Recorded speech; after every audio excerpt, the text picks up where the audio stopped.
हे पहा वारकरी, आम्ही वारकरीची थीम बनवली होती. मी या स्ट्रिप्सला ग्लू लावत होतो, कारण की हे स्ट्रिप्स आम्हाला चिटकवायचे होते एका कार्डबोर्डवर. ह्या स्ट्रिप्सला ग्लू लावताना कधी कधी ग्लू जमिनीवर पडत पण होता. आणि तो कार्डबोर्ड मी तुम्हाला दाखवतो. हा कार्डबोर्ड गेरूच्या कलरचा केला होता. ह्याच्यावरच आम्हाला स्ट्रिप्स लावायचे होते. हे फायनल लुक कलर केल्यानंतर. त्यानंतर आम्ही रस्ता बनवलेला होता, पण रस्ताला आम्ही एक्सचेंज करून दुसरा रस्ता लावला. हे फायनल लुक.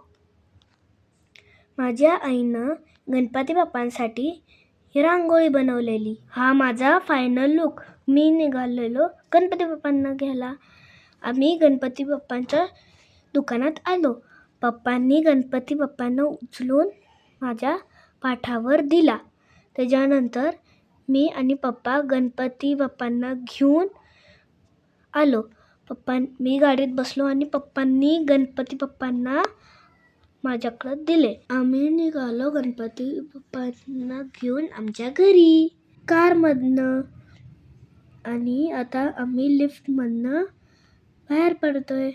सगळ्यात पुढे आहे तश्विका, त्याच्यानंतर मागे दीदी, त्यानंतर मी आणि पप्पा दोघी गणपती बाप्पांना घेऊन घरी आलेलो. माझी आई रेडी होती. मी पाठावर गणपती बाप्पांना घेऊन उभा राहिलो.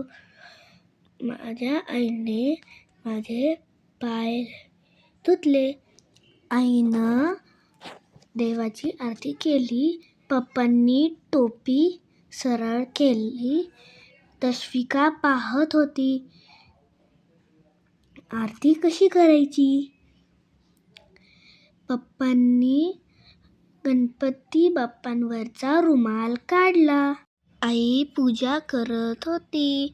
तश्विका पूजा कशी करायची हे पाहत होती. मी प्रसाद खाऊन घरात आलो.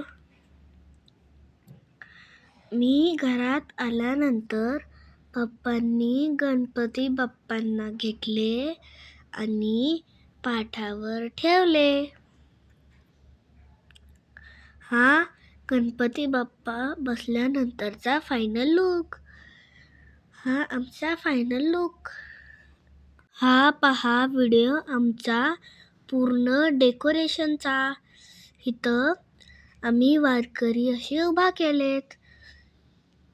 आणि इथं एक रथ पण आहे. आणि लास्टमध्ये इथं एक मंदिर पण आहे.